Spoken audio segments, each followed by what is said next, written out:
Part 1, the before time. So, as some of you may have noticed, I do videos about cartoons. But if you're new, then you might not know that I got started doing videos about My Little Pony. Yes, I'm serious. And to be honest, I don't really regret it. I had a fun time going to conventions, talking about my favorite character, seen here on the screen for the majority of the time, and got to have an artistic outlet that was brand new and super rewarding. It still is. So let me be clear. There are a lot of positive people who still identify as a brony. The vast majority of in-person experiences going to these various conventions are positive. The whole reason I try to make an active attempt to going to conventions, even now, is that it is emotionally rewarding to see and interact with people who consume our content. It makes me feel like I'm doing more than just making videos on the internet. But there are some really rotten apples, let me tell you what. And what's not to like about apples? There's the core, and sour apples, and rotten apples, and apples with worms in them. What? Not helping. For those of you who don't know what cancel culture is, welcome to the internet. Here's your I'm new to internet culture button. But basically it's when a group of people gang up on an individual for something that is perceived to be very bad in the past. Usually a racist remark, or a homophobic remark, or they're a pedophile.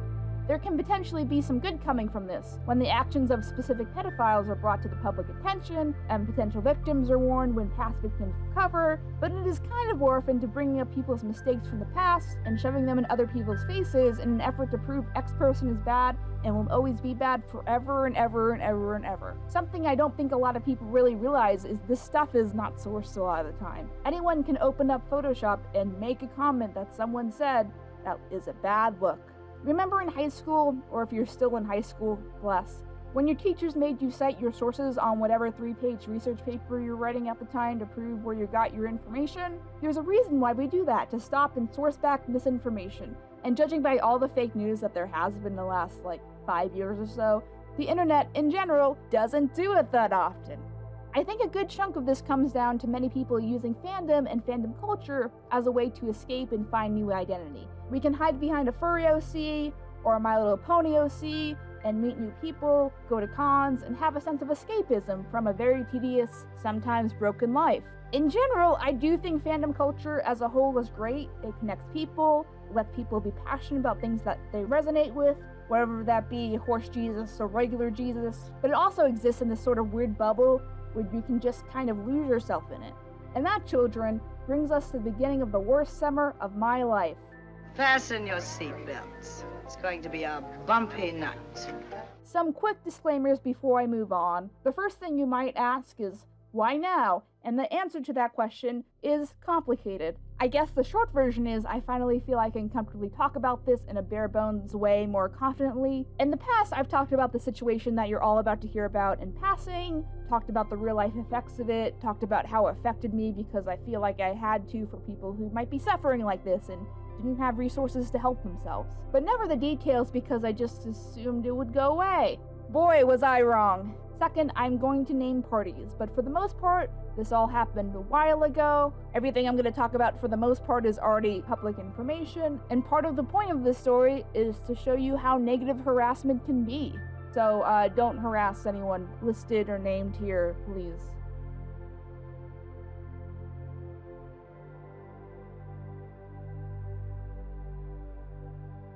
Again, for those who don't know, I have a team of volunteers who help me make my videos. There are many reasons I choose and continue to do this, but the many reasons are to streamline the production process so I can focus on the parts I like the most, which are scripting and the visuals, but also to make the process more fun through collaboration.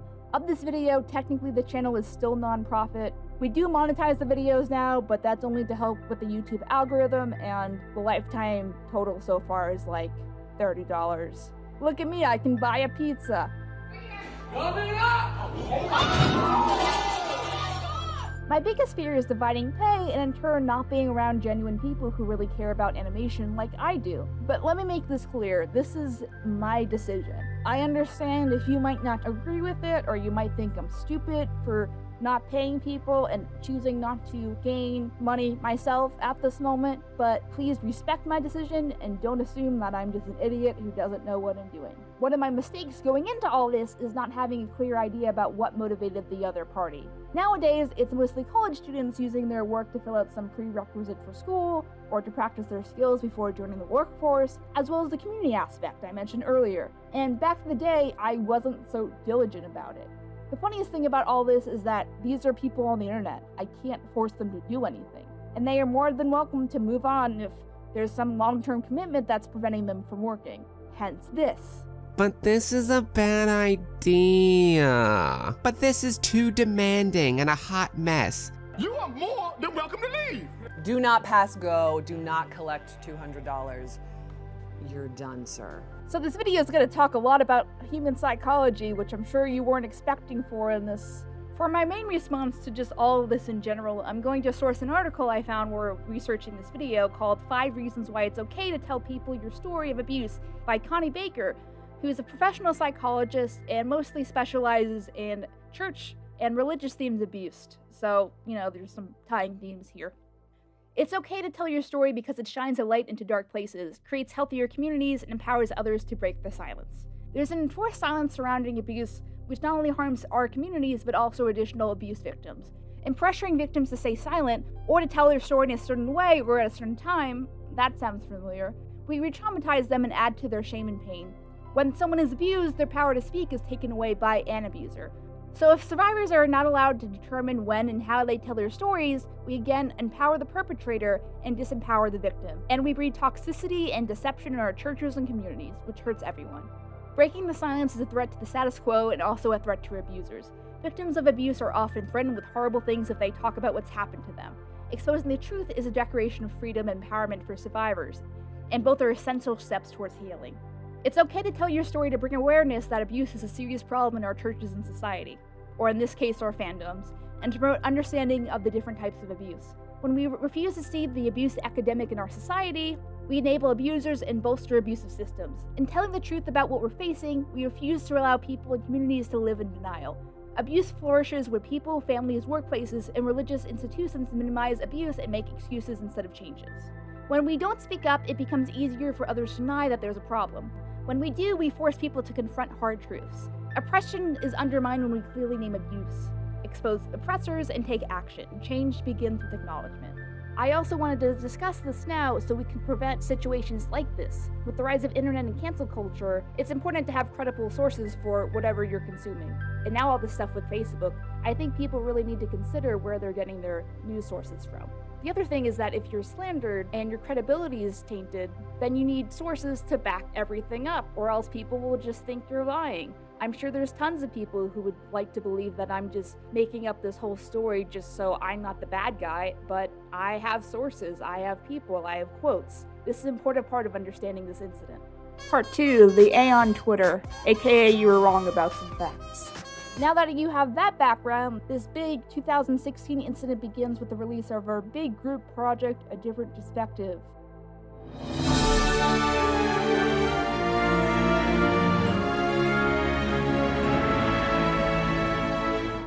At the time, people were frustrated that I didn't have my pony original character in it when I was trying to push a straight narrative. It was problematic because the disassociation from my avatar to the character in the story just wasn't there. So people thought this was an egotistical move because it was me, as a pony, with a non-profit project, creating this narrative about my fan fiction or something. If I were to do it again, I would have just made a completely new character so this wouldn't be a problem. Or just, not do it. Animation is hard. And so enters ex-team member Michael Boggs. Oh boy. Yes, that Michael Boggsy. Hold on, let me do my best edgy boy douchebag impression. Can the other editor like a backwards cap on me? Cool. The tale of Michael Boggs. The tale of Michael Boggs begins about 6 months or so prior to the release of Despective. He was an editor on the team who was very young. Be careful with those children. Let me tell you what, don't hire minors. Who did a good job but was originally caught lying about his age at the time. We gave him a pass because he had a clean record otherwise. He was assigned to edit the animatic version of the Despective project and rough animation. But what eventually caught up to him was his failure to commit to deadlines when he was working on our review of a My Little Pony movie called Equestria Games. It's like the Olympics, but with ponies. But they're not ponies, I guess. He kept on exaggerating his progress without showing any proof of progress, and even with the final warning, he still didn't finish the project on his own deadline. It had to be completed by someone else. So let me just state for the record, Micah was fired for not doing his job. And he had a chance to communicate with us any problems, but he didn't. He just kinda, lied and bit off more than he could chew. Things didn't progress with Michael until he was under the influence of past animators Christian and Sean and editor The Lost Narrator. It's also important to note that Mike here didn't have a bad experience. He was just doing this because I guess his friends were into it or something. If your friends jump off a cliff, right? If memory serves, he even wrote me a little note that he wasn't mad at anyone for the outcome in this, and that he understood, even offhandedly referencing his trouble with local police. Okay. Though I did receive some harassment from the Despective project, the instigator of all this online harassment was actually magnified and continued through the use of this Twitter called Anon KP Leaks, run by Boggs with influence from 3 other people. When the animatics were originally leaked, I had a feeling it was Boggs due to his age and easily influenced personality, and then when it was leaked for a second time, I could tell it was done from someone who was a brony because it was targeting specific brony websites like Derpy Ruru. Like, come on. I'm not sure why he did this besides EcoBoost or something like that, but keep in mind he just did the editing. He was leaking other people's work, other people's art, other people's animation, without their permission and consent. And it's kind of a bad look when you don't get an artist's consent to leak their, work in progress. Back to the vocal backlash on Twitter, which probably would have died down because of the Mary Sue complaints, if not for Boggs. And then when things got worse, Twitter basically took things I said out of context, made things up, the usual Twitter garbage. Twitter is garbage. So even though there's a disconnect between the intended interpretation and the actual interpretation, there's also a disconnect between the severity of the crime and the gleeful savagery of the punishment. And people, they believed it. It was much easier than I would have ever thought for people to just get on board with this. And much of my disbelief was how many people got on the hate train. Things like people telling me to kill myself every day, people making fun of me, and editing weird photoshops of my face. Things people have time for, I guess. Thinking for yourself, what's that? So the first thought you might have is this was made to help the team because I personally wasn't listening to any criticism, as well as pushing people beyond their limits to produce work. That's a lie. Because the account was run only by Boggs and influenced by a couple of others, the majority of the narrative was not projected. Remember, this was 2 people who initially had a positive experience, who had unaddressed grievances that they never tried to address with me directly. I think a lot of my issues that I had with her were kind of my own fault. They were pretty self-inflicted. Every single problem that I had with her, I never directly confronted her about. I would always just talk about her behind people's backs, and I just thought it was okay to do that. Time to bring the curtain down on Mr. Wacky Pants' career. Right! There were never any people who were feeling abused by the team. You got duped there, Karen. That feels nice to say. The second big thing from this is that people thought that this was helping the team at the time. That is also false. It was actually hurting a lot of the team members at the time. Here are some testimonies of people past and present that were affected by this while on the team. More testimonies are in the description. So I felt that this was a good way for them to basically have their own voice. I feel that the drama has misrepresented the team as a whole. We have a supportive group who can have an enjoyable experience with all members, including KP. A lot of people were like, oh yeah, that's just, you just work and you don't get anything. It's just like, well, a couple things happened from that. A, I met a lot of really cool people. B, I learned a lot of really good editing techniques because I talked with other editors. For the things that are being, said around that, KP treats her editors or team members like slaves, that's not the case. From the time I've been there, she has been nothing but open-minded. I had fun on the team. I had the privilege of meeting some of Team KP, to which my initial reaction was, she still has a staff? And it's true, a bunch of real sweethearts, who, in defiance of Twitter, reason, common sense, and probable human resource statutes, actually still love ILoveKimPossibleAlot. A lot. In fact, there were several past and current team members who were speaking out at the time because they didn't like how this was going down. I'm usually very good at judging people's characters, as trust is a huge part for me. And it's killing me to see so many people getting stressed regarding this situation. If this was your goal, congratulations is in order. Pat yourselves on the back, because as of 30 minutes ago, our former member and a very good friend of mine close to 2 years left the chat permanently after learning how deep this mistrust is going. I was also always open to talk to these mysterious, totally edgy, anonymous people. That was one of the points, right? But Boggs declined to talk to me directly, so that's why it went on for several months. It was just all for show, even from the get-go. I think some of this attitude comes a lot from this old motion graphics project that took a long time to make as a fun joke, and then we took it totally seriously. I won't lie, this was originally a hot mess, and I probably shouldn't have taken on a project like this so early on in my YouTube career, but after the initial bumps, things seemed to be going okay. I think the biggest hesitation from cast members at the time was the performance of the final product, and it did fine. Hell, it did more than fine, damn. But yeah, that didn't help matters. But this fanfiction is really bad though. But she doesn't even pay us. But she's so nitpicky with my work. You are more than welcome to leave. The other "this stuff must be true" bit comes from Sean, who talked about his bit publicly. And after the fiasco, not everyone followed up on the aftermath of this. So here's the DLTR. Basically, he misled people on an issue that wasn't really an issue at the time. And to my surprise, it was the video on the Twitter, and probably just the post in general, that blew up the most and had the most outcry. And even I will admit, at the time the video released, I wasn't even really offended when it came out, but I just thought, oh, if we post this, people will get riled up about it, and that's fun. And thinking back, that was really wrong of me to do, especially since I had Boggsy frame it as, oh, you have to emphasize that this was during a family emergency. Now wait, you might say, there was some text apology that you had your team write for you. I don't know if people know how Google Drive documents work, but those edits were clearly on suggestion, as in, this piece is already there, people are suggesting word edits. We'll get to who was leaking this shit in a hot minute, but one of the issues that I realized was admitting and apologizing for this thing means that many people would perceive me guilty of said thing.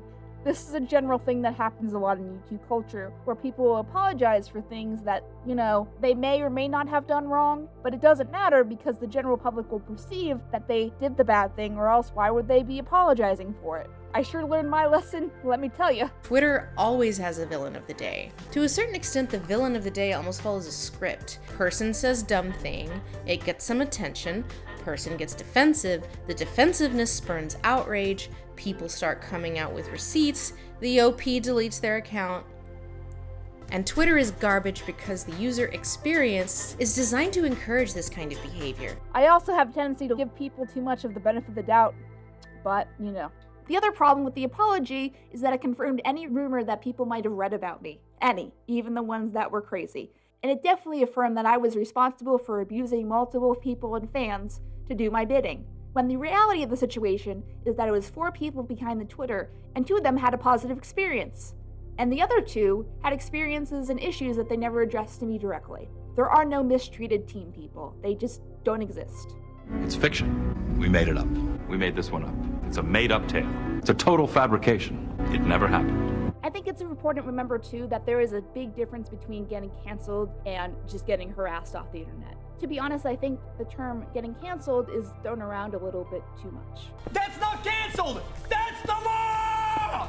When you do a crime, you go to jail! You're not canceled! You're a criminal! And sometimes serious issues can be misaddressed because people just assume the person on the other end deserved it, and that's not always necessarily the case. Sometimes these incidents have real consequences, and I don't think people understand the magnitude of that when they just say, oh, that person got canceled. Stop calling it that, please. But with my situation and others, I think I can greatly oversimplify that these kind of public shaming and online harassment campaigns can have real consequences on a lot of the parties involved. So be considerate and please think about if the C word applies to your specific situation that you're referencing. The other C word. There you go. If you're curious who was leaking stuff, It was outside people added to the teen group, Anna Chloe-Ann, and past editor Northbridge. Northbridge was not only lying publicly, but also lying directly to the teen. Great. So KP, are you saying that Michael purposely sabotaged people he did not know for the sake of attention and to inflate his own ego? Even lying to his own friends about his experiences working for me so he could fit in and gain more attention? Yep, that's what I'm saying. If you don't believe me, hear it from him himself. Attention. It got to me. I'm gonna be honest about that. The attention got to me. Okay, the lying about being fired, that's just a simple one. I didn't want to look like, I just didn't want to, I don't know how to explain that. I didn't want to look like, I left because I was fired. I was embarrassed by that, I guess you could say. So when my original apology video was released, it got spread around, and I think helped in some ways elevate and spread rumors even faster. But in other ways confirmed any rumor that people might have access to, which I think made things a lot worse. Side note, I also think this character of mine, who is a lazy, freeloading, manipulative KP monster, is the most hilarious but unrealistic person. Like, it's also based on these ideas that people are so easy to manipulate that they'll work hard for no internal motivation and or because they want to get into my pants. Like, they can just neglect real life forever and just work faster. That's some pretty low standards of intelligence for people who want to work around me and people that you might be advocating for, my dude. So it went on like this for a little while. Michael would use the account to lie, or take something I said years ago out of context, or pretend issues that were a big deal that turned out not to be a big deal. And loss only contributed to the fake legal threat that had already been proven to not be true. The TLDR is that this is utter nonsense! Especially this bit. Cover your assets, kids. We don't upset them DC librarians. It should go without saying that harassment, lying to the public, is hella illegal. The biggest thing that weighed on me and my mental health is that whoever was doing this felt so hurt and angry that they justified this campaign to harass me and paint me as this gross KP monster. It was horrible. It made me feel like I was a monster, and that really just was not fun. For those who don't know, I developed real people PTSD, and we'll probably touch on how that overcomplicated my life in a little bit. This is such a fun video. And there are honestly way more people who are believing all this bullshit at face value than generally should be acceptable. With everything that has happened in the last decade, from the anti-vaxxers, the flat earthers, I imagine that something that was originated as anonymous confession, if that's what you want to call it, didn't make people more skeptical than it should have been. How do you know if any of this stuff is true? What do you mean? How do you know someone didn't just make it up? What? You mean just lie? You really think someone would do that? Just go on the internet and tell lies? Hell, there were a lot of people I considered my friends at the time who were talking about this publicly and not even bothering to check if I was okay. That's like learning that your friend was in a car crash. Instead of, going to the hospital, you just talk about it on Facebook. You're a great person there, Steve. Because I chose not to detail and explain what really happened, people chose to believe limited information that they understood, and in turn justified their treatment and the way they talked and treated me. Bad faith believers didn't understand or know who Boggs was because I didn't draw attention to it. They didn't have faith that this was a cause of one child and a couple of friends that made up rumors because it was fun and it got attention, and people believed everything at face value. And that's a really damning assessment of my character. All of the posts that me and Sean contributed were all within the first 3 days of the Twitter's creation. After that, we were kind of starting to take a back seat and kind of slowly start to distance ourselves from it because it had just gone so far. Hell, your average first impression of another person is 7 seconds. So are you saying random people on the internet that you know more about a situation in 7 seconds because it shows up on your Twitter timeline than someone who had to live through it or go through it? This video is so salty. Ugh. The ceiling's salt, the floor is salt, the walls are salt, and to an extent the air is salt. I think a lot of times when this happens, people want to beat down on something. They want to prove that they are a good person compared to this monster. But in reality, by doing that, they lose sight of their humanity on the other side, as an egotistical maniac because it morally justifies behavior that might be in the gray. And a part of that these days is the desire to perform allyship. White people in particular all want to be told they're one of the good ones. In a fundamentally unjust world, it's satisfying to take a cosseted bigot down a peg. So if we can only get one more wrong-headed, bigoted head on a pike, humiliate one more blackface stewer or one more appropriative food blogger, we could heal this world. Yeah, you can dox someone and harass them because look, don't they deserve it? They did this to themselves, right? And that's the thing with Michael, even now. He is so paranoid in how others view him, he still refuses to agree that Twitter was a bad idea. Even though it hurt the people it should have been advocating for, because he doesn't want to be viewed as the bad guy. He doesn't want to face the reality that he was manipulated by a couple of friends and then got high on the attention that this was getting. He didn't even want to publicly apologize because of his ego and how that would make others view him. Sorry for making this video, but it wouldn't have happened if you, cleaned up your mess, you little bitch. He didn't really go out of his way to really understand. He did the bare minimum. So this goes on for 5 months, and I am just a wreck. Where Sean and Christian confessed to me after they realized Michael was going too far and was still trying to bait and harass me after I went dark. And was suicidal, it's fine. Think about it, she disappeared because of a constant, think about it, Boggsy, all you were doing was posting harassment, which is illegal. By the way, that's a crime. Harassment? You was just constantly harassing her. What's harassment? What did I do harassment-wise? You constantly were badgering her to the point to where, if any time she spoke, to a point of just completely putting her into a corner.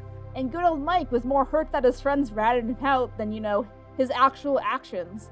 You can hear this when his tone of voice changes before and after I added him to the call where he originally confessed. Would you be willing to apologize to KP? It's a very good question. I'd have to think about that. But the real question is, did you guys snitch? And I won't be mad if you did. I just want to know. Just be straight up with me. I'd like to apologize for everything that I've done. And I've known you've been going through hell recently, and what I've done was very immature of me. And all I can say at this point is I'm very sorry I put you through that hell, and no other person should have to go through that shit. He then proceeds to, my favorite part of all this, stay home from school the next day. Not out of guilt or remorse, but because he was caught. Because his friends ratted on him and it made him cry. Trouble? No way. You're only in trouble if you get caught. Gotcha! I'm in trouble. But essentially, people psychologically don't like to be held accountable for things that they did. So what he's doing here is he's trying to mitigate and deflect his actions because in reality, he's at the very least narcissistic, so he doesn't really want to be held accountable. Anything they can do to place blame on someone else so they don't feel personally responsible, or at least in the public's eyes. A whole range of not taking responsibility. But don't worry, I'll make them take responsibility because I've had enough shit. I'm so fucking done. So how many signs of narcissistic tendency did Michael possess? Preoccupied with self, lack of empathy, need for approval, inability to accept criticism, exaggeration, envy of others, passive aggression, preoccupation with fantasies of unlimited success. How many does Michael seem to demonstrate in his actions?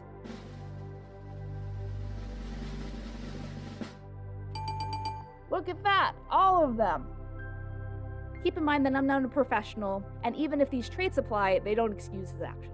When I talked to Michael's mom about this, her attitude was a very unsympathetic, "My son was sad, he learned his lesson, internet lady." And when I followed up with her to contact her how Michael was going on podcasts to dunk and brag about his harassment, she ignored my email. Great parenting, Jan. Well, I had thought that at the time, I legit did, and I was more of influenced by how everybody was calling her a bitch and all that, and I was just like, well, if that's how she treated everyone else, then I mean, yeah, I should, something should be done about it. Vigilante justice at its finest. She also didn't ask about, medical bills, or possible liability. None of that, stupid bitch.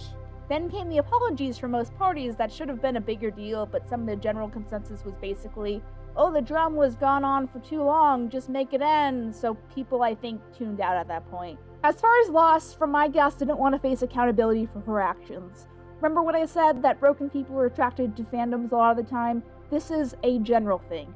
Imagine someone who had a hard time and not an ideal life, and then once they start making fandom content, validation everywhere. Views are going up, you're getting invited to conventions, little children and people coming up to you, and now you're signing shit and think, wow, that old life sure was shitty, I never want to lose validation from these random strangers. Just a disclaimer that I don't know any of these people that well, it's just a guess. I imagine she panicked and said this to me, which is gaslighting, and then yelled at her friends for not telling her that they were going to confront me first. The reality is, if I never talked to Loss prior to the confession, I would have treated her like Sean and Christian, people who made stupid and very bad mistakes and then tried to atone for them. But I confronted her before December to try to figure out what the fuck even happened, and she lied about her knowledge that she knew who was behind the Twitter. I even suggested it might be Michael, based on past history, and she didn't say anything. If I had gotten the proof earlier, we could have stopped everything sooner. The frustration I had with Lost is, even though her role was minimal in fact-checking the legal threat, it bothered me that she lied to me originally when I first contacted her before Sean and Christian confessed to me, as well as she was not willing to come out publicly and admit that she was part of this. She's not responsible for Boggs' actions, but she is responsible for influencing a minor, as well as the other two, as well as her issues being unaddressed to me first. And considering how this was destroying me and my family even, it was cruel to indirectly prolong that harassment. But a lie of omission is still a lie. All of this because, assumingly, there were some miscommunications with her work on the John Delancey video, but due to some re-recordings on my end, that's my bad, it had to be re-edited. And let me tell you, I am a huge bitch when it comes to producing these videos, especially big projects like this. There's usually an average about 5 to 10 renders, so much feedbacks. I get it, I can come off as a perfectionist and that can be aggravating. So what she thought was that I wanted my friend Nick to edit it because he knew John Delancey and maybe he could get him to see the video. That didn't work out, by the way. But the reality was the re-recording. So she edits like 10 versions of this render, and then it seems like I'm taking it away from her. But the reality was, because I re-recorded it, it needed to be timed differently, and if she didn't want to do that, I understood, because, like, I'm a bitch, like I said.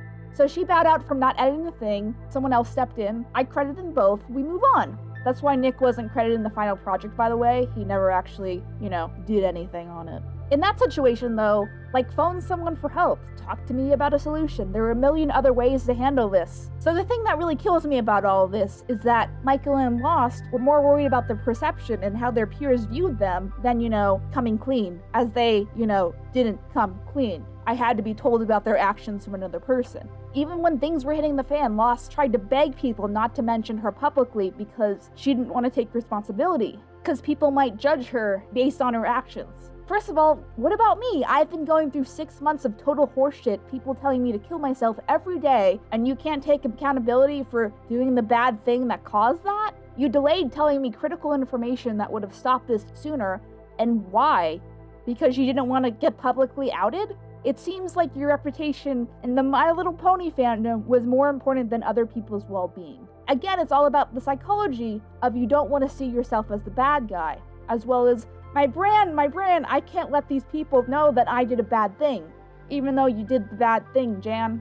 Are we the baddies? And like I said, this wasn't helping the team. We tried to talk to edgy boy douchebag Michael from the get-go about these problems, but he ignored us. So it wasn't about helping the perceived team at that point. It was about getting attention, and more attention. And let's throw KP under the bus because it's fun. And let's call her Rachel publicly to creep her out because we're using her real name because we're totally not stalkers, totally not. If they had all given genuine public apologies explaining what they did, then it would have been a lot better. Oh, Jesus Christ. And then it got a little worse. Because this huge snowball of not taking accountability kept on building and building and building, and they kept calling me bad things because I wanted them to take accountability so people could realize what happened, but they refused to do that. I eventually got on a call with Mag, Loss's partner, because Loss wouldn't talk to me, because I yelled at her, fine.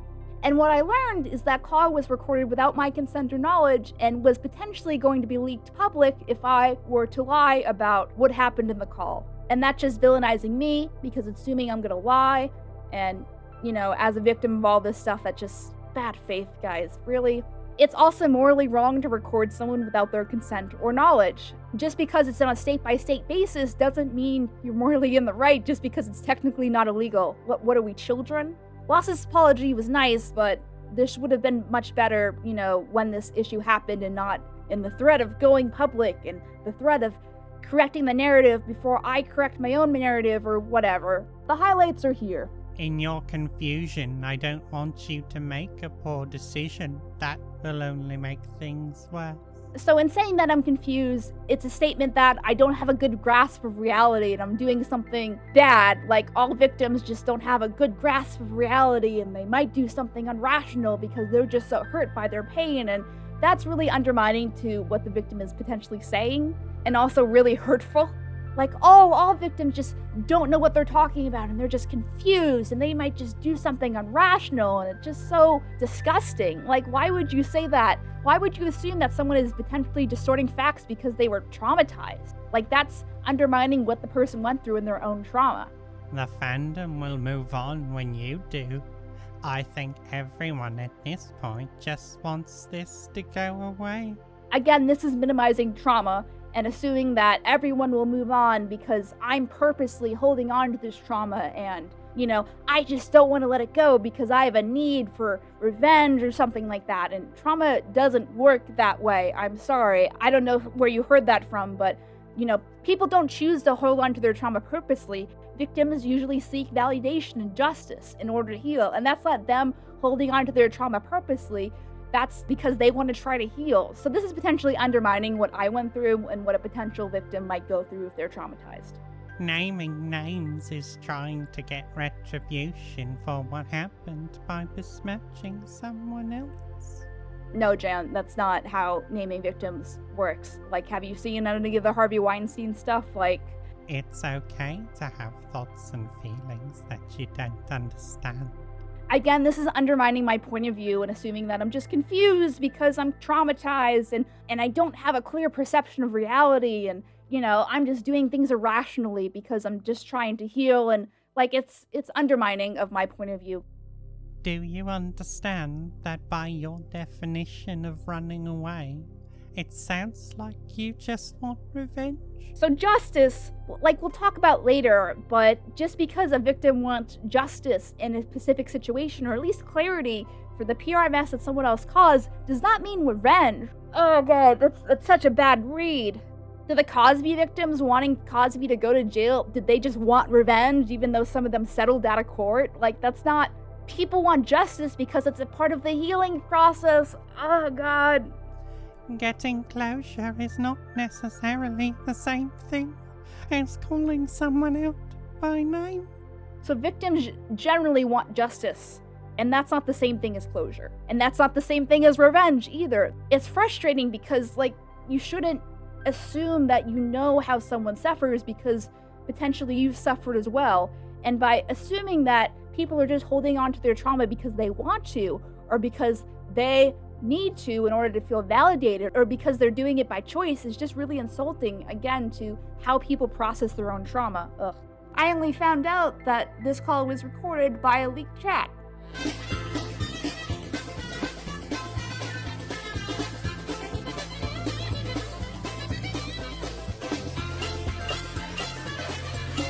And I also wasn't supposed to know until this got leaked. It's like you want to support abuse victims, but only when it's convenient. Wah, wah, wah. Not yet, lol. Like I said, I don't start the drama, I finish them, lol. That sounds like a threat. And she hasn't dropped my name yet. It won't help anyone. Her team is so brainwashed, it's not even funny. So who are you advocating for when you participated in the thing? Were you just doing it because you were mad at me, or what? And fuck her. I don't want her getting views. I feel slimy reading this. But actually, funny enough, my views started going down when I had to take a break from the PTSD that other people caused. Good job. Thanks for that. She just needs to focus on her fucking content and stop trying to start shit. Then again, I think I'm giving her too much credit there, lol. I don't really give a shit how this video performs, actually. I think it was just important to talk about, and I think it's been long enough that I can talk about this openly. I think the TLDR of all of this is just because someone's been through a traumatic experience doesn't mean that they know or have the authority to talk to someone else about their trauma. They might have a similar experience that they share, but that doesn't necessarily mean that those two issues are the same. And that doesn't necessarily mean that they have a degree in psychology suddenly and they know how to deal with all the trauma because of their own experiences. I'm advising when you speak to someone about traumatic experience that you use words like, in my experiences, or this is how I dealt with it, instead of assuming that you know about how each individual traumatic thing affected each individual person. It's just ignorant at the end of the day. And just a little mental health 101, you never, ever, ever assume that you know more about the person's trauma than the victim themselves or the incident that they're dealing with. It can come off as incredibly dismissive, and I think a lot of the quotes mentioned are because of this. The sad thing about talking about this now are two realities. One, some people are okay with this and are just going to ignore it because they're afraid to speak out. That sometimes people like this have power, and they don't want to isolate their chances of working, generally by addressing this. Isn't that why people with trauma from a powerful person are afraid to speak out? Second, that I lost touch of reality due to what I went through, and what I was currently doing now is reminding people out of this for clout or attention or some bullshit. Again, trauma is lasting. The stupid internet shit has complicated my personal life significantly, but people tend to forget that because, oh, internet people, oh, it's not in your face all the time. Additionally, implying that a victim speaking out has lost touch with reality and that has caused the delay, do you realize how unsympathetic and disgusting that sounds? Right? Again, just victims of these two public outcries came out years or even decades after the abuse in question took place. I feel relieved now to know that I'm able to say it and not be afraid anymore. I've been afraid for a long time. Are they lying? Are they doing it solely for attention? Let me make this clear. You cannot pretend you are advocates and allies for sexual abuse survivors if you're pulling this kind of shit, if you're manipulating and gaslighting and privately threatening one of your own victims because you don't want to face public consequence. You're not the monster, the victim is the monster. Do you understand how fucked that is? Stop, fuck off, and stop treating people like this. To be fair, I tried to make peace with them, and on reflection, it's very much like this. Around this time, Mike tries to apologize again. I think mostly just to tell people, if they bring it up, that he quote-unquote tried to apologize, but it was a really shitty apology. And he's just doing a great job trying to get me to talk to him. The victim. Mikaila makes a video where he fake cries, essentially on camera, and then takes the video down within 24 hours because 4chan got a hold of it. I can't make this shit up. Luckily, we backed it up because I'm not stupid. So I originally ignore him, but then he tries to email me with this horrible take. The last time we actually spoke was in a time of when I was put on the spot for a situation I barely knew how to handle. It was a half-assed conversation. I didn't want to really apologize then. However, as time passes, minds are changed. My view on the whole Anon KP leak situation is as follows. I do not regret making it because at the time I truly believed I was doing something for the better good. However, things went out of hand fast and I do regret the outcome of the whole thing. I know how badly this has affected you and your mental health, and there isn't any amount of apologies in the world to fix that. I may not be a fan of yours, but no human being should have to go through what you're going through. Now I'm going to let you decide what happens next. You can either respond to this email and we can go on with our lives, or if you want, we can talk more over on here. Discord, Skype, whatever. If you choose the first option, you'll never hear from me again. If you choose the second one, then I'll be looking forward to talking with you. Boggs, this is difficult. You haven't made this easy. You're full of ego. You say you changed your mind, but you don't regret what you did. You know how bad this affected my health. Really?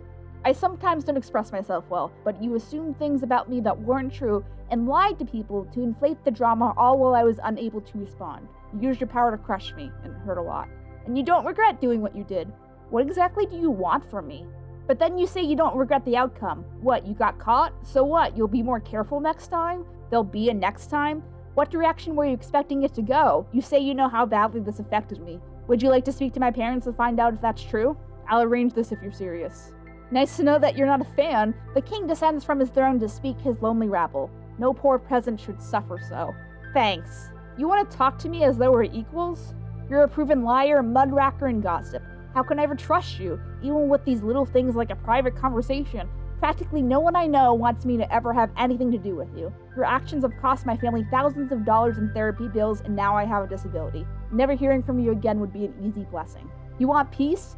Want to look yourself in the mirror and see a good guy? Ask yourself about what you would tell someone who is about to do what you did, and tell everyone. Clearing the air to the public would be a good start, in a way that's not just directed at me, and one that you don't admit you faked your way through after the fact. I'm sorry you're afraid of having the video spread around. That's the tip of the iceberg. Do you even realize how this has affected my team, my friends, and my family, even now? You say you want to apologize to me, but this is not just about me. Make the video. Name all relevant parties. It'd be a start. All I can say is this. I was delusional and let things get to my head. If I were to go back and change things, I wouldn't have slandered and said such harsh comments, only facts. I also would have made an actual apology video being sincere instead of just trying to BS my way out of the whole drama. All I want from you is nothing. Keep being you. I'm only trying to apologize and make my point.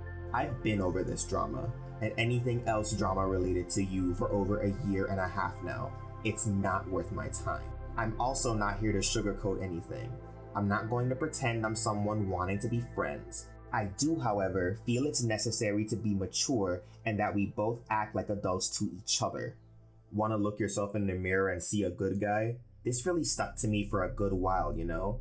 I look in the mirror and only see a person who's made good and bad choices. I only see me. If I'm a bad guy to your eyes, then I can't change that, even if I try. Do you want peace? Peace sells, but who's buying? If that's an option, then I'll gladly take it. If not, then so be it. If somebody were to do something like what I did to you, I tell them, it's not worth it. Just let it be. The outcome may not be what you're expecting, because this whole drama ended up wasting everyone's time and energy. That's the biggest fact. How can I ever trust you? Even with little things like a private conversation. All I can say to that is if I were you, I could never trust me either. You say you want to apologize to me, but this is not just me. Make the video. Name all relevant parties. That's just the thing though. I've apologized to everyone already privately forever ago. I already did make a video back in October on my MLP account expressing my thoughts on everything that happened. It may not be as clear as in this email, but it gets all the same points across. So I'm not going to make any more videos. Sorry. I just don't see the point in its relevance. I'll leave you with this. Just know, I don't have a grudge or hate towards you. I don't want to be involved in any other person's meddling with you, which I hope doesn't happen. And I wish you all the best of luck with your life. I'll leave you alone now because I know that to you is a blessing. So peace. That the idea was always about keeping me quiet and not admitting what you did publicly. And it still doesn't sit right with me. So, I'm done. I'm fucking done. Part 3. Yes, this is still affecting a lot of things. And that's the last time I've talked to him. As far as my feelings about it, I think this clip does a better job than I could articulate. Hey, I wanted to talk to you about, I feel bad about what happened. So, you're apologizing? Yes, I'm sorry. Okay, I don't forgive you. Herb, I said I'm sorry. Yeah, and I do not forgive you. Not sure you get what's happening here. This could be the last time that No, I'm not gonna give you closure. You don't get that. You have to live with the shitty thing you did for the rest of your life. You have to know that it's never, ever going to be okay. I really think that we'd both feel better if we I'm dying. I'm not gonna feel better. And I'm not gonna be your prop, so you can feel better. And then there was the more punishing. Now, despite all this, I still thought somewhat highly of the community. Most of my in-person reactions were positive, but generally My Little Pony cons, with some exceptions,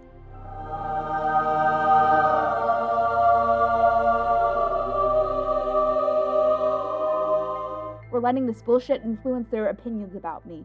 Now, let me be clear, these conventions can book whoever the hell they want. I am not entitled to go to a My Little Pony convention. What I was particularly upset about is that the peers and people that were usually booked with me were getting rebooked, and I was not. And then conventions tried to lie about the reasons why or justify the whole debacle as a sign of a bigger issue that they did not understand, nor were they interested in investigating.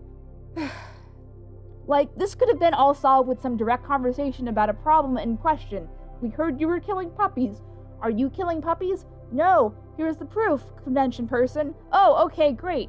The problem was these grown-ass adults were believing a lot of this gross, disgusting, misogynistic, anti-Semitic shit at face value and giving people who started and continue to perpetuate this power over the victim, and not standing by the victim, even though there was overwhelming evidence. Let's be real. If I were this gross KP monster over here, why would I still have a team after all of this? Like, are all these legal adults just manipulated to do my bidding because they're too stupid to know better? Like, come on, you are indirectly insulting who you think are the perceived voices in this case. Like, friendship, magic, guys, right? Right? Don't forget all the sexual harassment that was just everywhere. So fast forward in time, where I made the cam girl image that a lot of people have seen, mostly just to share with my friends, but again, a couple months later, we thought it would be funny to post it on 4chan and see if it could get around, and it did.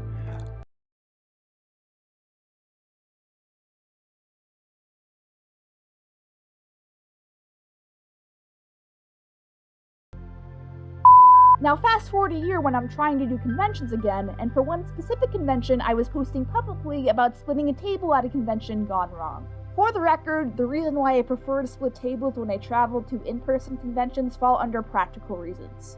Firstly, I am often scheduled to do panels as well as vendor conventions. It's much easier if someone is already there when I have to run off to do panels, or to go to the bathroom, or food, or breaks. This also comes down to a safety issue, being a girl in an unfamiliar place. This was instead interpreted by a minority of people as me being too cheap to pay for my own booth.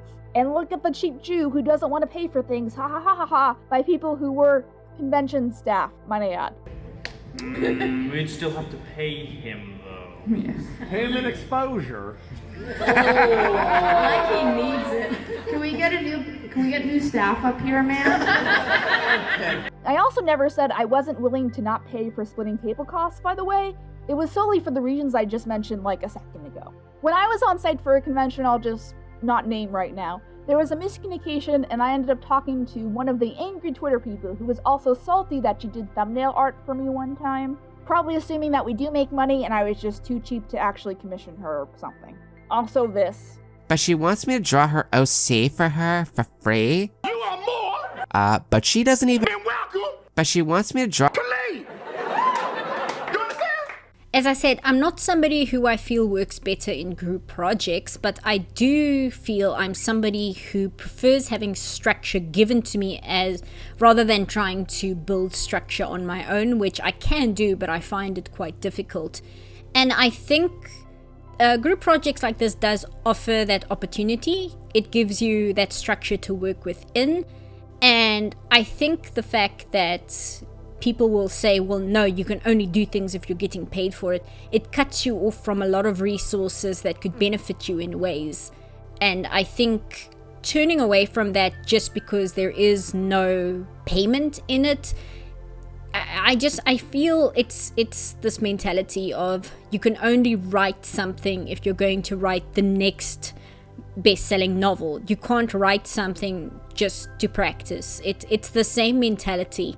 And I think it's a little bit insulting when people feel the only reason artists and writers and animators and game programmers will do something is because they want to be paid, and if they don't get paid for a project, it's because they're naive and they don't understand how things work. I find that quite insulting, and I think it actually discourages people who are getting into creating things online. It discourages them from using things that are available to them to get better in certain ways, to get involved in group projects, because they get told, oh well, if you're not getting paid for it, you're a sucker. And I think that's extremely unfair, and I think it's extremely limiting, and I think it's quite insulting because it insinuates that all creators online who do things without payment are naive and young and all that kind of thing. And some of us have worked professionally within this industry, and to write it off as naivety, I find it rather insulting. That's just me personally, and I feel it's an asset that can be utilized just like any other asset. So I ended up trying to talk to her at most in a firm way, I guess, and explain what I just told you. And then she exploded, fed into the monster KP image that she was already misled about, and I did the stupid thing where I apologized for it. And again, as history shows, when you apologize for something, sometimes that affirms guilt to people who might not understand the whole story. And this person, instead of reporting it to staff, the table person then used Twitter, as well as the narrative of me just being a bad person, to validate her story. And in combination with my already misinformation standing that I'm now clarifying, it was kind of a hot mess. As well as exaggerating that harassment and talking to someone are two different things. I just took down that apology recently because it was stupid, and I'm not apologizing for being firm and trying to talk to you about a miscommunication. I've learned my lesson. I'm not apologizing for something that you thought I did. Again, these are grown adults who are just reading and believing everything they want to, and it doesn't matter how it affected me because she deserved it, because the thing I read must be true, and not someone trying to lie or inflate something to get those retweet dunks. In danger of being eliminated, 46. One of my favorite lines from all this was, "There are pedophiles in the fandom. People need to get their priorities checked." Ugh, so good. Maybe she thought I was going to come after her with my My Little Pony theme Mafia or something. This is stupid. This is also the same convention that had all the sexual harassment the last time. So that eventually led to more cons that year dropping me, which, fine I guess, let it cool off. BronyCon head Sheer Goldberg specifically called me as to not, leave a paper trail. But my disappointment in BronyCon in particular was that this stuff ended up getting cleared in a letter later, and they were again enabling this garbage and all this abuse if they let this stuff control the narrative and how they treated me. So after it was clear they didn't want to talk to me directly about the 2019 show, I don't even know why I was bothering at this point, I wrote a public letter where I mostly criticized this attitude, while people like Lost and Mag were on the guest list and were actually doing some shady things at best. And these issues were overlooked because, as the target, I decided and was gaslit not to bring attention to these issues. So grown adult Sheriff Goldberg, I guess one of your own people can actually turn out to be a piece of shit, personally retorted by trying to ban me from vending a week before the convention and had security on my ass, as well as not allowing me to sit behind my own goddamn booth that I was paying for, and also moving all my panels to midnight or 1 a.m. Petty bullshit. Again, Cheer, you're head of a community that believes in love and friendship and magic and general morality? What the fuck were you doing? So later, when it turns out there was an actual BronyCon security guard who was a confirmed pedophile. This is the story of Grizzly the Medic, real name Taylor LaSalle, a member of BronyCon security who was placed in charge of the safety of many people at a convention, including children. And he's also a child molester. LaSalle was caught in the same kind of place that many of Brony have been caught in during the last 2 years, knowingly and deliberately sexting a minor, and sexting a minor with this weird insistence on being the top. And Sheer and company were trying to play it down and gaslight the victims for PR.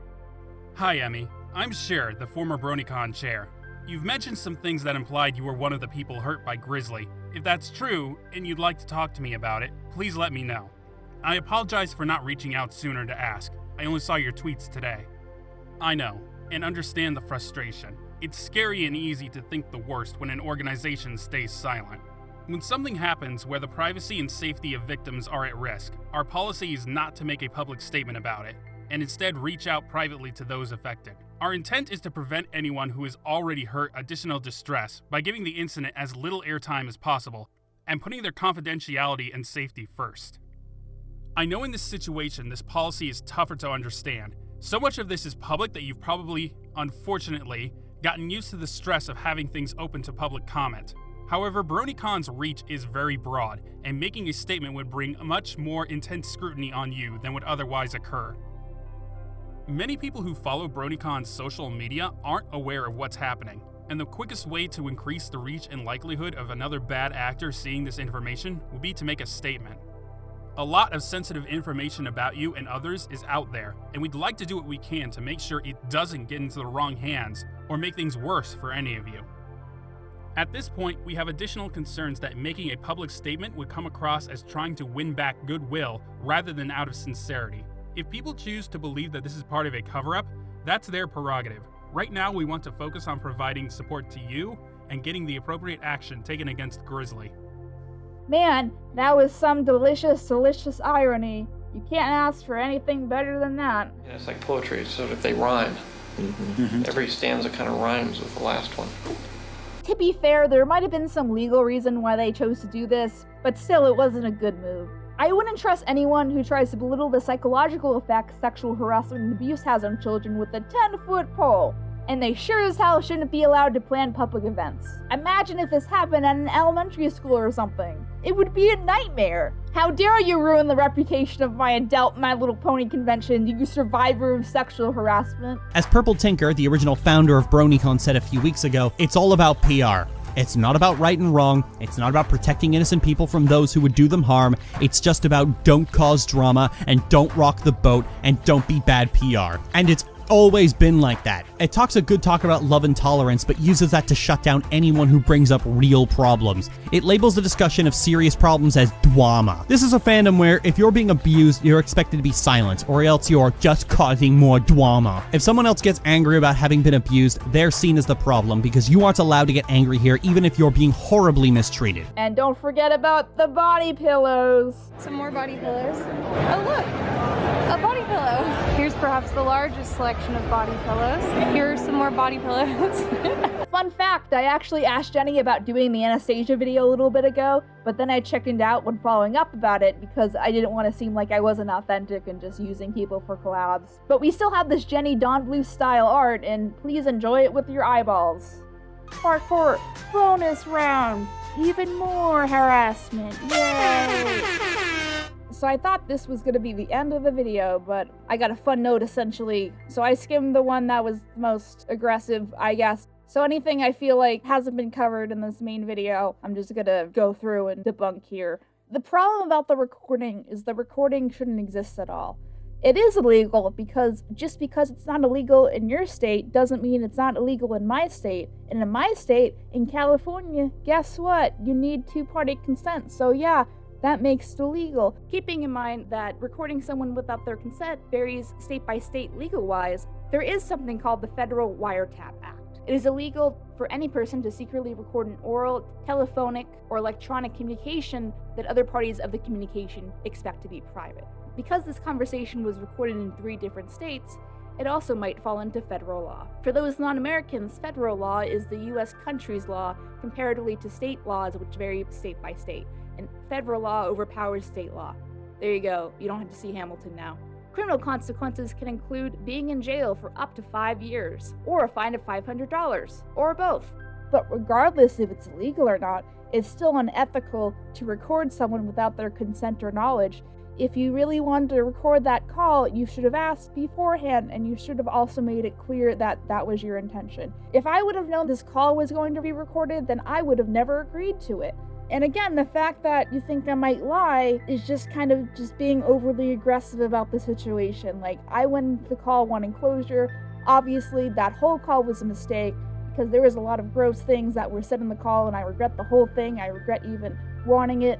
And these are kind of the confusing complaints. Like, if more parties were traumatized as well by other things external to this, then I'm not sure why these things were said to me. The whole, oh, she waited a year, and I'm just like, trauma is not linear as far as recovery, and if something is triggering someone, it's very fresh and new. Like, I'm not doing this to myself on purpose, it's just, this is something that's still really bothering me, and still something that I have to deal with on my daily life. I'm not just like obsessing over it because I refuse to move on. That's not how trauma works. Trauma victims don't just not want to move on. They do want to move on. That's kind of the whole point. So stating the year or how long or it's been so long is kind of not really relevant to the argument. Telling me to take a bubble bath is dismissive of the actual issues. I guess maybe that was trying to help, but it's also kind of like, forget about it, it's fine.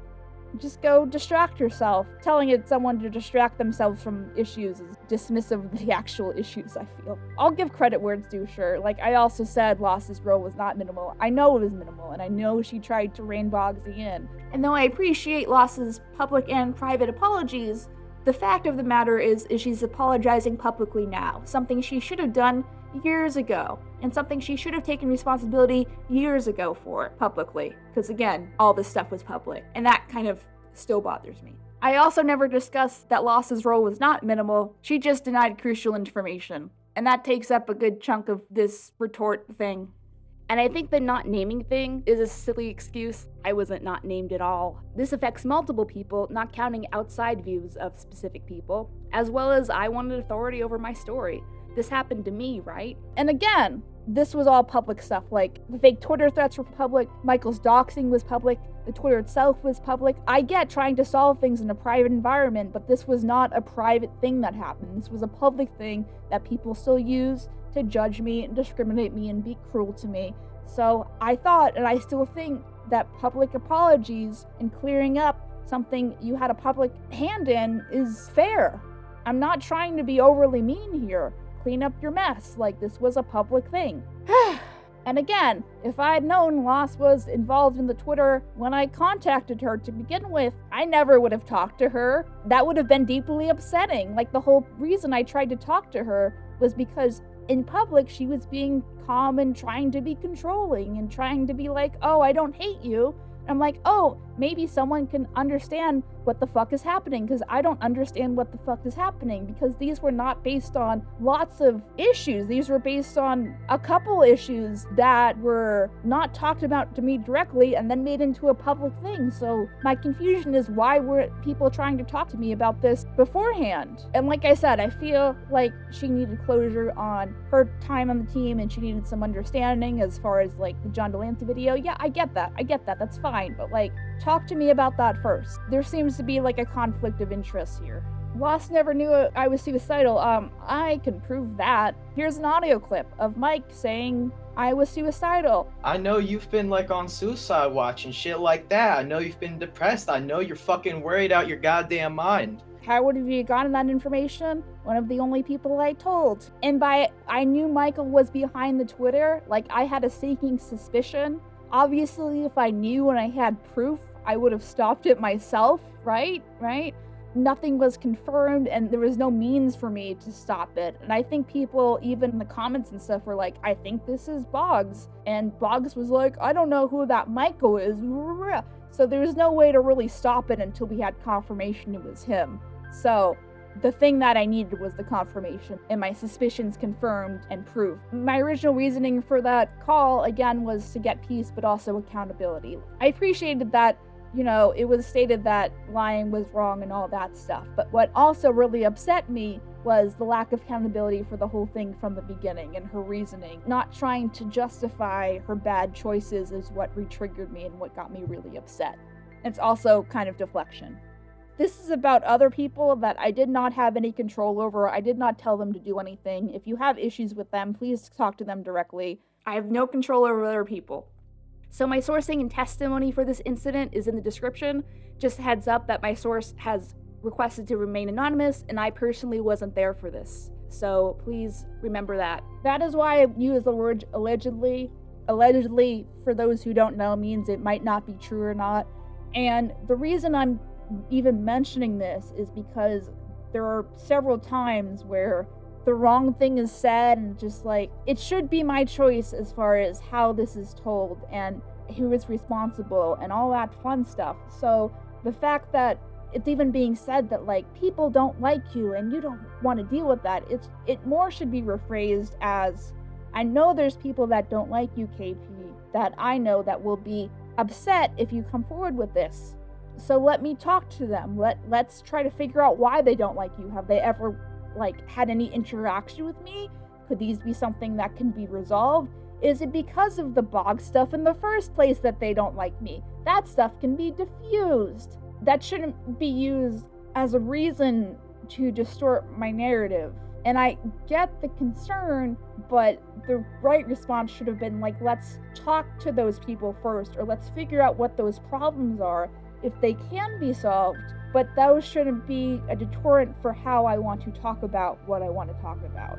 And I feel like that's hurtful, and I feel like that's a problem. I wasn't there for this incident, but I'm just mentioning it because advocacy about mental health can also be used to manipulate facts, as we saw earlier. I don't even know if this is true or not. That's why I use the words allegedly, but it just is a possible example. I didn't name anyone in the post. Please don't assume things about people I don't name in posts as a way to dismiss what I'm saying. And then the last thing is, spreading the post and spreading my story is not the same thing as slander. I didn't want people to go be like, you're a bitch, fuck you, fuck you, fuck you, fuck you. That's what I did not want. That's not helping the situation. And that's why I spread it, but those are the differences that I did not want. And to be clear, this is not about you. I'm not doing this to get a response out of you. Frankly, I prefer no response. I'm doing this for myself and to correct the narrative that I have to deal with on a day-to-day basis that you and other people contributed to. Maybe next time, be more careful about who you secretly record. Thanks. I just want to note that a lot of this feels like misdirection and trying to prove a case of general harassment when it's not. I'm just trying to correct the narrative, and that's what happens when your credibility is diminished. It nitpicks my feeling that I thought Boggs was behind the account without any proof. It nitpicks how I spread this post, even though it shouldn't be relevant. It nitpicks Zach and Corey's involvement with their Horrible Horses video, even though the video starts with a disclaimer that I wasn't involved with any of it. So I don't know why we're mentioning this. It shared a Twitter post that no one was tagged in to try to villainize me a little more, because we're using the victim's poor standing with society, the reputation that other people actively contributed to discredit what she's saying. That's a little fucked. Part 5, closing. So, what can we take away from all this? 1, I have been much more charitable to the bronies because, again, most of my in-person experiences have been great and favorable, and people are supportive and nice and great. There was even one guy who came to the KP booth at BronyCon when I wasn't there and collectively gave the team $100 out of support. You go, that guy. I don't think many people realize this, but being a YouTuber can have a big weight on your mental health. I still have problems dealing with this today. I've been hospitalized in 2017. I'm not talking about this because I want you to feel sorry for me, but because I want to paint a picture of this reality. You can't do things on the internet, go haha, just kidding, I might be a psychopath, and just ignore responsibility to do your part to clear up something that you had a public role in. Anonymous does not equal unaccountable. Stop being a dick, clean up your mess. Just because you're on the internet doesn't mean it doesn't count. And I've said this before, but fucking communicate.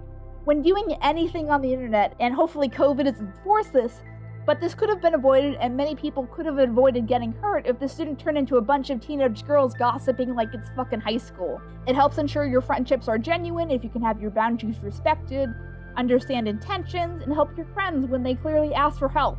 Isn't there an honest horse girl or something? I did a more in-depth video about this before, link in the description, go get it if you want to. And that's the thing. I'm not going to let other people define me anymore. And much as some of these choices range from harmless to illegal, frankly, the psychological reasons people do this are a need for validation, power, dehumanization of a target to bond with other people, etc. Basically, when a group of people bullies someone else, they do it not because of the victim, but to bond with the other people bullying the other people and to give validation, which says a lot about why they need that validation in the first place. Ick. This guy at the time seemed to have the right idea as far as how the fandom should have reacted. Friendship and magic and stuff. So I'll let him talk about that. As bronies, we did adopt love and tolerance, and, I think it's been lost. I think that we no longer love and tolerate. I think the bullies won. The bullies who hated this fandom and dragged it down and dragged its name through the mud. People got so sick of putting up with the hate from the bullies that they gave up on their values, they gave up on love and tolerance, they gave up on forgiveness, they gave up on all the things that made this community so positive and so great. I'm tired of people judging me based on misinformation. I'm tired of this misinformation not only hurting me, but people it's apparently trying to help. I'm tired of people also implying that these same team members are stupid for working for free despite knowing nothing about them. I'm tired of people preferring their anonymity even when they contributed to a very bad thing because they are afraid how it will affect how people view them, even though it affects the victims and their families every single day. I'm tired of villainization for the sake of other people's self-esteem. I'm tired of people saying they're allies to abuse victims even though they try to dictate how abuse victims tell their stories. I'm tired of people downplaying serious issues and calling it drama. I think in general, we shouldn't use the term cancel to undermine general serious problems that are going on with our society. I feel like everything these days is getting canceled, but what's really going on? Are people really in the bad? Or are we just quickly reacting? I wasn't actually canceled. A lot of people that I trusted started leaking stuff and starting to run this narrative that I was a mean person to get attention, and then everyone kind of ran with it. I'm hoping that this video finally puts all of that to bed, so I think we should be a little bit more delicate when throwing around this term cancelled, when there's some serious things that might be also going on beneath the surface. And again, don't harass. Don't harass anyone mentioned, just don't harass generally. It's not going to change anything at this point. Just be careful, communicate, spread the word, and just because it's on the internet doesn't mean you can get away with it, you crazies. And that's all, folks, except it's not time for the ending gag. Hey, Kramer! Kramer! What? Hey, Kramer! You stupid! That felt good! Hey everyone, thanks so much for watching. If you like what you saw, please remember to leave a comment and share this with a friend or 2 or 5. Click here to subscribe, we really appreciate it. Click here to check out the main collaborator for this video. Click here to check out our video playlist for this video, where you might find similar videos that hopefully you like and enjoy. There's also a credit scroll here, where you can check out all the other awesome contributors. All their info is in the description. That's all I gotta say, KPOA!